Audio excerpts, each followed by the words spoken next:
નમસ્કાર વિદ્યાર્થી મિત્રો, હું મિહિર કોઠારી આપ સૌનું હાર્દિક સ્વાગત કરું છું. ધોરણ 10 ગણિતમાં પ્રકરણ 11 રચના. આજે આપણે અભ્યાસ કરીશું સ્વાધ્યાય 11.1ની રચના 2. રચના 2 આ મુજબ છે: 4 સેન્ટીમીટર, 5 સેન્ટીમીટર અને 6 સેન્ટીમીટર બાજુવાળા ત્રિકોણની રચના કરી અને પછી આ ત્રિકોણમાં તેની બાજુઓને અનુરૂપ તે બાજુઓથી 2/3 ગણી એટલે કે 2/3 ગણી બાજુવાળા ત્રિકોણની રચના કરો. 4 સેમી, 5 સેમી અને 6 સેમી બાજુવાળો આપણે ત્રિકોણ દોરવાનો છે અને આ બાજુઓને અનુરૂપ 2/3 ગણી બાજુવાળા ત્રિકોણની રચના કરવાની છે. સૌ પ્રથમ આપણે એક વસ્તુ સમજી લઈએ. આ રચનાની અંદર કુલ 2 ત્રિકોણની રચના થઈ શકે છે, બરોબર? આપણે શું ધ્યાનમાં રાખવાનું છે ખાસ કરીને કે 4 સેમી, 5 સેમી અને 6 સેમી બાજુવાળા ત્રિકોણની રચના સૌ પ્રથમ કરવાની. તો ચાલો આપણે રચનાની શરૂઆત કરીશું. સૌ પ્રથમ આ ત્રણેય બાજુના માપ આપણને આપેલા છે, તેમાંથી સૌથી મોટી બાજુ જે આપેલી હોય તેને સૌ પ્રથમ આપણે દોરીશું. તો અહીં 6 સેન્ટીમીટર બાજુ આપણે સૌ પ્રથમ દોરવાની, બરોબર? 6 સેન્ટીમીટર માપ લઈ અને એક બાજુની રચના કરીશું.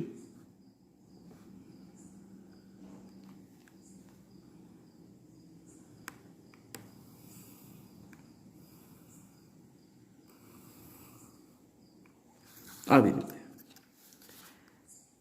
6 સેન્ટીમીટર બાજુવાળા કહી શકાય. હવે આપણે 4 સેન્ટીમીટર અને 5 સેન્ટીમીટર અનુક્રમે બાજુઓ દોરીશું, પરંતુ આ રચના છે માટે આપણે આવી રીતે માપ પટ્ટીથી દોરી શકતા નથી. તો આપણે કેવી રીતે કરીશું? તો આપણે પરિકરની મદદથી માપ લઈને દોરીશું. સૌ પ્રથમ 6 સેન્ટીમીટર બાજુનું જે આપણે માપ લીધું, હવે આપણે 5 સેન્ટીમીટર બાજુ દોરીશું.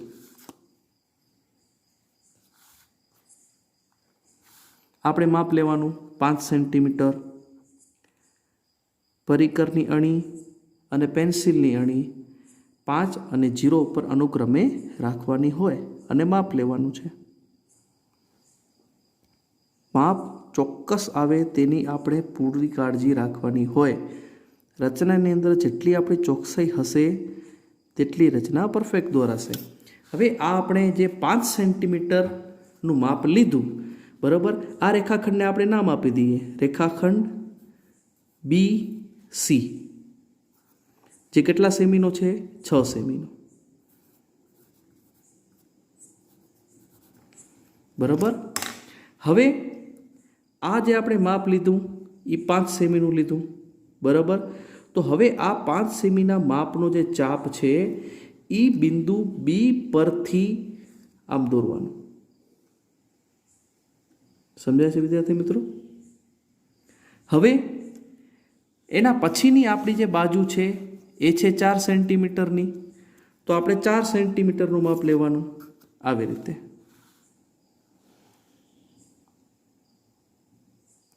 પરિકરની મદદથી 4 સેન્ટીમીટર ત્રિજ્યાનું પરફેક્ટ માપ લઈ અને બિંદુ C પરથી દોરવાનું. આવી રીતે આપણે જોઈ શકીએ છીએ વિદ્યાર્થી મિત્રો વ્યવસ્થિત રીતે કે આ બંને ચાપ આ બિંદુમાં છેદે છે.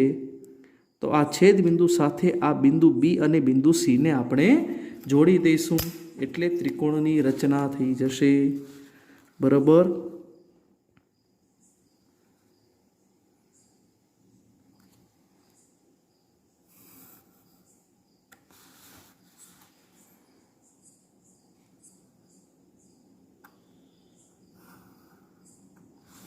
ઓકે, તો આ જે આપણે બિંદુને નામ આપી દઈએ એ, માની લો કે આપણે નામ આપીશું A. તો રેખાખંડ AB કેટલા માપનો કહી શકાય? 5 સેન્ટીમીટરનો. કારણ કે આપણે આ જે બાજુ દોરી એ 5 સેન્ટીમીટર ત્રિજ્યાના માપથી દોરી હતી અને રેખાખંડ એસી જે છે એનું માપ આપણે કેટલું લઈશું, બરાબર? તો આપણે ખબર છે કે 4 સેન્ટીમીટર. ઓકે, આ રીતે રચના કર્યા બાદ હવે આપણે સમજવાનું છે ખાસ કે 4 સેમી, 5 સેમી અને 6 સેમી બાજુવાળા ત્રિકોણની રચના કરવી જે આપણે કરી છે તેને અનુરૂપ 2/3 ગણી બાજુવાળા માપ, બરાબર? ખાસ કરીને 2/3. હવે આપણે સમજવાનું છે અંશ અને છેદ આ બંનેમાંથી જે અંક મોટો હોય તે અંક જેટલા કાપા આ બિંદુ બી નીચે જે કિરણ દોરીએ લઘુકોણમાં તેના ઉપર મારવાના છે. આપણે રચના 1માં જે રીતે આપણે કર્યું હતું કે આ જે બિંદુ ઉપરથી એક એવો આપણે કિરણ દોર્યો હતો, બરાબર, કે જેથી આ બિંદુ બી છે તે લઘુકોણ બને. અહીં આપણે રેખાખંડ બીસી જે આપેલો છે એની ઉપર જે બિંદુ એ છે તેના વિરુદ્ધના અર્ધતલમાં, એટલે કે આ બિંદુ એ ઉપરના અર્ધતલમાં છે, તો રેખાખંડ બીસીના નીચેના અર્ધતલમાં આપણે બિંદુ બી એક્સ કિરણ દોરીશું. એ કિરણ આપણે એવું દોરીશું કે જેથી ખૂણો સી બી એક્સ એ લઘુકોણ બને, બરાબર? આવી રીતે આપણે એક કિરણ દોરીશું.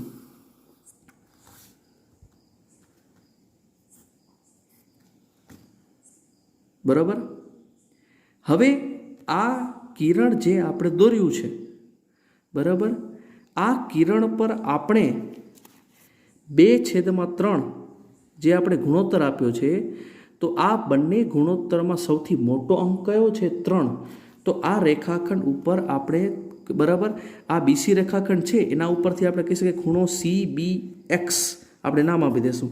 તો કિરણ બી એક્સ ઉપર આપણે કુલ 3 કાપા દોરીશું, બરાબર?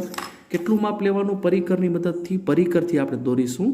પરિકર લેવાનું અને આશરે ચાપ લેવાનું. 3 જ કાપા છે તો થોડાક મોટા ચાપ તમે રાખી શકો, બરાબર છે?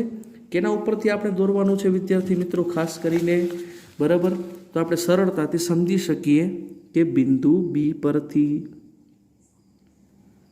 બરાબર, એક માપ બદલવું ન જોઈએ, 2 અને 3, બરાબર? આ રીતે 3 કાપા આપણે દોર્યા છે. 3 સરખા માપના ચાપ આપણે દોર્યા છે કિરણ બી એક્સ પર. આ ત્રણેય જે ચાપ આપણે દોર્યા છે તેને આપણે નામ આપી દઈશું. અહીં બી છે તો આને નામ આપણે આપીશું B1, આને નામ આપીશું B2 અને આને નામ આપીશું આપણે B3. Okay, B1, B2, B3.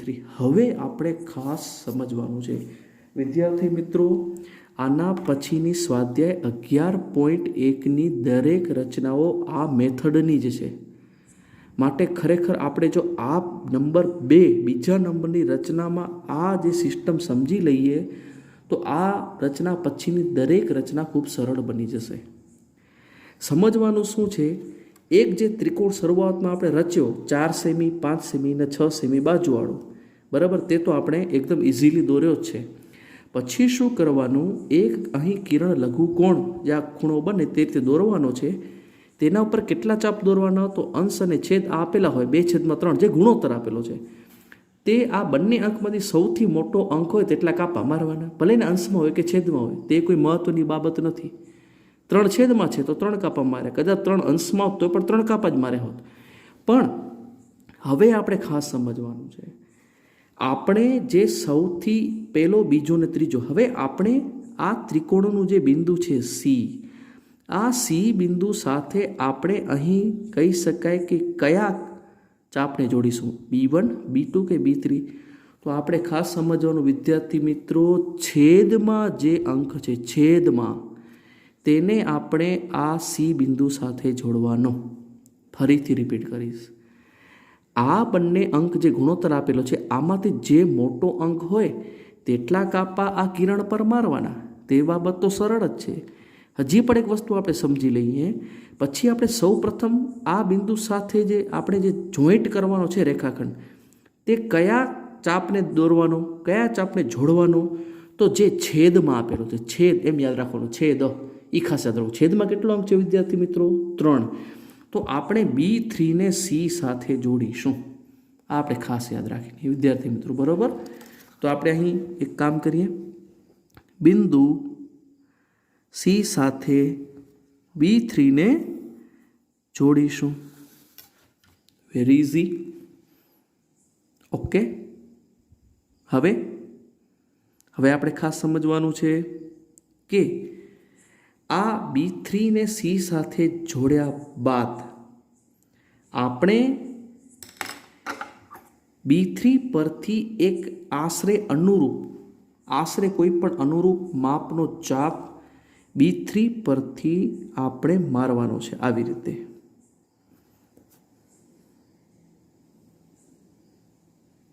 બરોબર. B3 પરથી આ જ માપનો ચાપ, માપ બદલાવું ન જોઈએ, આ જ માપનો ચાપ. હવે ઉપર અંશમાં કયો આંકડો છે? 2.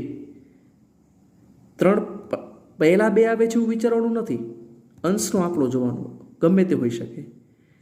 હવે અંશમાં 2 છે તો B2 ઉપરથી આપણે ચાપ મારવાનો. કેટલા માપનો? તો જે આપણે B3 પરથી હમણાં જે માર્યો ને આવી રીતે, આ ચાપ વિદ્યાર્થી મિત્રો, આ ચાપ જુઓ, બરાબર? આ ચાપ જે માર્યો તે જ માપનો ચાપ હવે આપણે બરાબર ચોકસાઈપૂર્વક B2 ઉપરથી મારવાનો છે. સમજાણું? B3 પરથી જે ચાપ આપણે દોર્યો હતો તે જ આપણે B2 પરથી દોરવાનો. હવે શું કરવાનું સમજજો ખાસ. B3 પરથી જે ચાપ આપણે દોર્યો હતો તે આ બંને બાજુઓને જ્યાં છેદે છે ત્યાં છેદ બિંદુઓનો પરફેક્ટ માપ આપણને લેવાનું છે. આવી રીતે એકદમ પરફેક્ટ હો, બરાબર? આ જે માપ આપણું જે આવે છે, આ માપ દેખાણું? ફરીથી આ જે માપ છે, આ માપ આપણે પરફેક્ટલી લઈ અને બિંદુ B2 ઉપરથી જે ચાપ અહીં છેદે છે આ બિંદુ પરથી આને ક્રોસ ચાપ મારવાનો. ક્રોસ ચાપ એકદમ બરાબર. ક્રોસ ચાપ મારીશું એટલે અહીં આ એક ખૂણાની રચના થાય છે, બરાબર? આ ખૂણાને જોડતો રેખાખંડ આપણે અહીં દોરી દેવાનો છે. ક્યાંથી જોડવાનો? તો B2 ઉપરથી એકદમ પરફેક્ટ દોરવાનો છે. B2 પરથી આપણે જોડી દઈશું. એકદમ ખૂણો બરાબર જોઈ તેનામાંથી પસાર થતું રેખાખંડ દોરવાનું છે. હવે ઓર સરળ બની જશે. હવે આપણે બિંદુ C પરથી, કારણ કે સૌ પ્રથમ આપણે કયો રેખાખંડ દોર્યો હતો? B3C, આ રેખાખંડ. પછી આપણે આ દોર્યો, તો ઉપર પણ સેમ પ્રોસેસ કરીશું. પહેલાં આપણે કેના પરથી ચાપ દોરીશું? બિંદુ C ઉપરથી એક આશરે માપનો ચાપ દોરવાનો. આશરે ચાપ, બરોબર?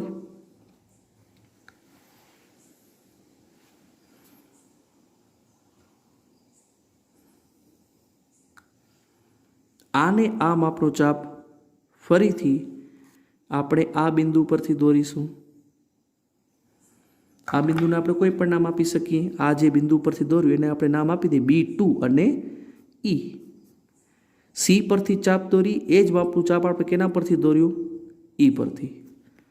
હવે E પરથી જે આપણે ચાપ દોર્યું થોડુંક આપણે લંબાવી લઈએ, બરાબર? હવે આપણે ખાસ સમજો, આ માપ લેવાનું છે. આ માપનું ચાપ લઈ ને આને સામે ક્રોસ ચાપ મારવાનો. બહુ સમજવા જેવું છે. આ જે સી ઉપરથી જે ચાપ દોર્યું, આ સી ઉપરથી ચાપ છે એ રેખાખંડ બીસી ને રેખાખંડ બી, બરાબર, આ જે એસી રેખાખંડ એસી ને રેખાખંડ બીસીને જે બે બિંદુમાં છેદે છે, આ બે બિંદુ ઉપર અનુક્રમે પેન્સિલ અને પરિકરની અણી રાખી ચાપ લઈ અને આ ક્રોસ ચાપ આના ઉપરથી જ આને મારવાનો છે, બરાબર. હવે આપણે એક કામ કરીશું, બિંદુ સી માંથી પસાર થતો એક રેખાખંડ આ ખૂણામાંથી નીકળે એમ દોરીશું, બરાબર, જેને આપણે કોઈ પણ નામ આપી દઈએ ડી. Clear students? આપણે બરાબર નિરીક્ષણ કરીએ, આપણે બે ત્રિકોણ દોરવાના હતા એ કયા?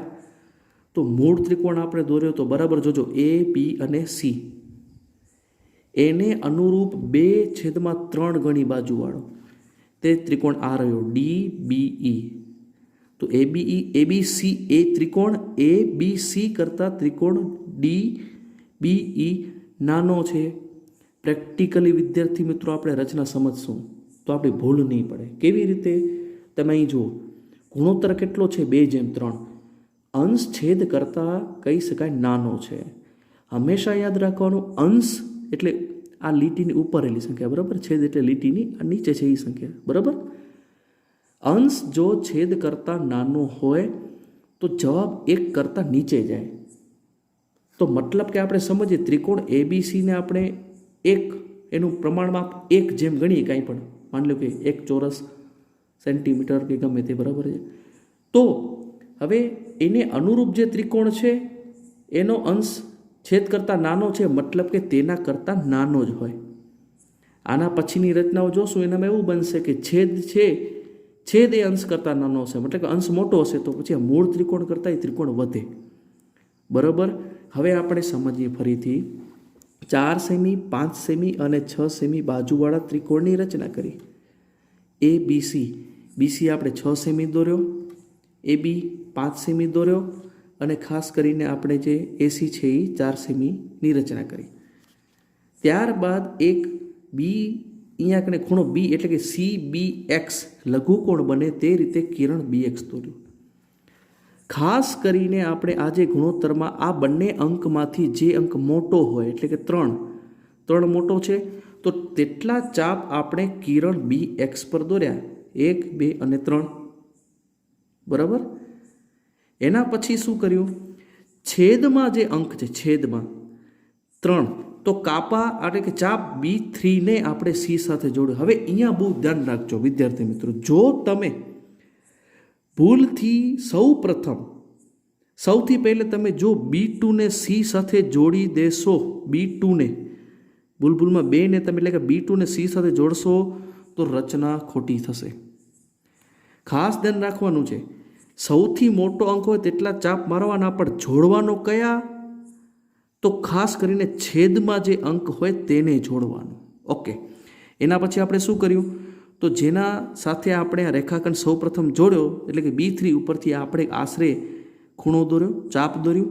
આ જ માપનું ચાપ આપણે અંશમાં જે આંકડો હતો 2 એટલે કે B2 પરથી દોર્યો, બરાબર. ત્યારબાદ આ બંને બાજુ એટલે કે B3 અને B3C ને આ જે ચાપ છેદે છે, બરાબર, એટલે આ ખાસ કરીને આ જે માપ છે આપણે આ માપ લીધું, બરાબર, ને આ જ માપ આપણે કેના ઉપરથી આના ઉપરથી ક્રોસ ચાપ માર્યો એટલે આ ખૂણો રચાણો, બરાબર, આ ખૂણો બન્યો.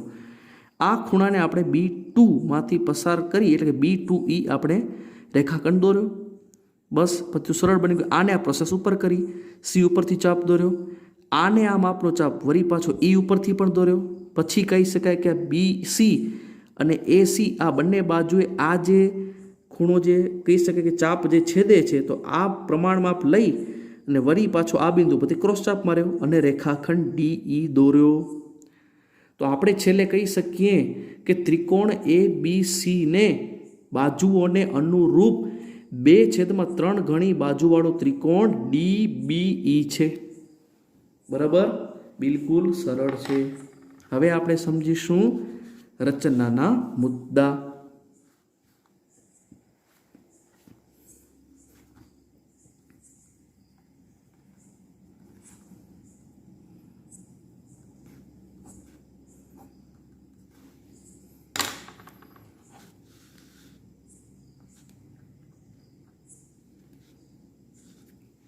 સૌ પ્રથમ આપણે શું કર્યું વિદ્યાર્થી મિત્રો? તો સૌ પ્રથમ આપણે જોવા જઈએ તો રેખાખંડ બીસી, બરાબર બરાબર કેટલા સેન્ટીમીટરનો આપણે દોર્યો તો? 6 સેમી દોરું, બરાબર. ત્યારબાદ રેખાખંડ એબી બરાબર 5 સેમી અને રેખાખંડ એસી બરાબર 4 સેમી થાય. તે રીતે દોરી ત્રિકોણ એ બી સી રચો. Very simple. ત્યારબાદ કિરણ બીએક્સ દોર્યું, એવું કિરણ બીએક્સ દોરો કે જેથી ખૂણો બી એટલે કે સી બી એક્સ લઘુકોણ બને.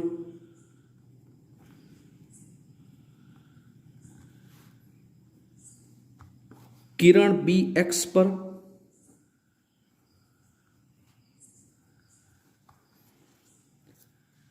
યોગ્ય અને અનુકૂળ ચાપ લઈ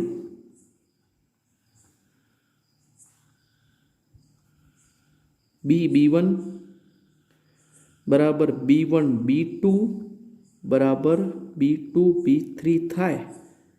એટલે કે માપ સરખા રહે એમ. B1 એટલે આ માપ અને આ માપ બરાબર સમાન રહે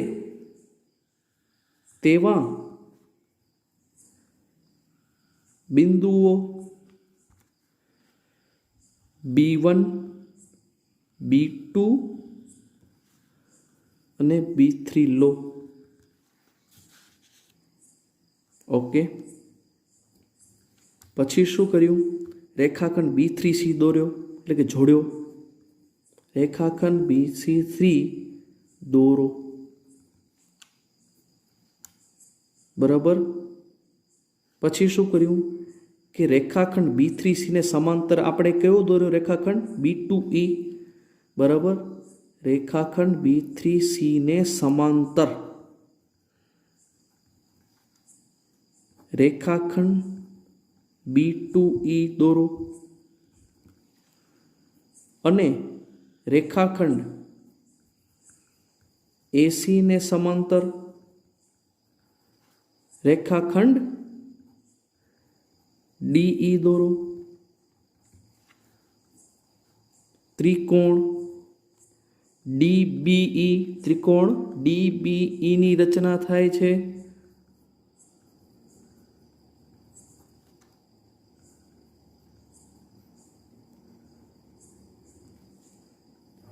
જે માંગેલ ત્રિકોણ છે. બરાબર વિદ્યાર્થી મિત્રો, ખૂબ જ સરળ અને રસપ્રદ રચના છે. પ્રેક્ટિસ કરજો. વારંવાર રચનાની પ્રેક્ટિસ કરવાથી તમને ચોક્કસપણે ચાપની માહિતી યાદ રહી જશે. ફરીથી વિદ્યાર્થી મિત્રો તમને એકવાર ખાસ વાત યાદ અપાવી દઉં. અહીં આપણે આ ગુણોત્તરને જ ખાસ ધ્યાનમાં લેવાનો છે. છેદ કે અંશમાં શરૂઆતમાં જોવાનું નથી. જે સૌથી મોટો અંક હોય તેટલા કાપા આ કિરણ પર લેવાના છે ને સૌ પ્રથમ એ જ રેખાખંડને અહીં જોડવાનો કે જે છેદમાં અંક આપેલો હોય. આ બે વસ્તુ ખાસ ધ્યાન રાખવાની છે. બરાબર. ઓકે મિત્રો, ટેક કેર.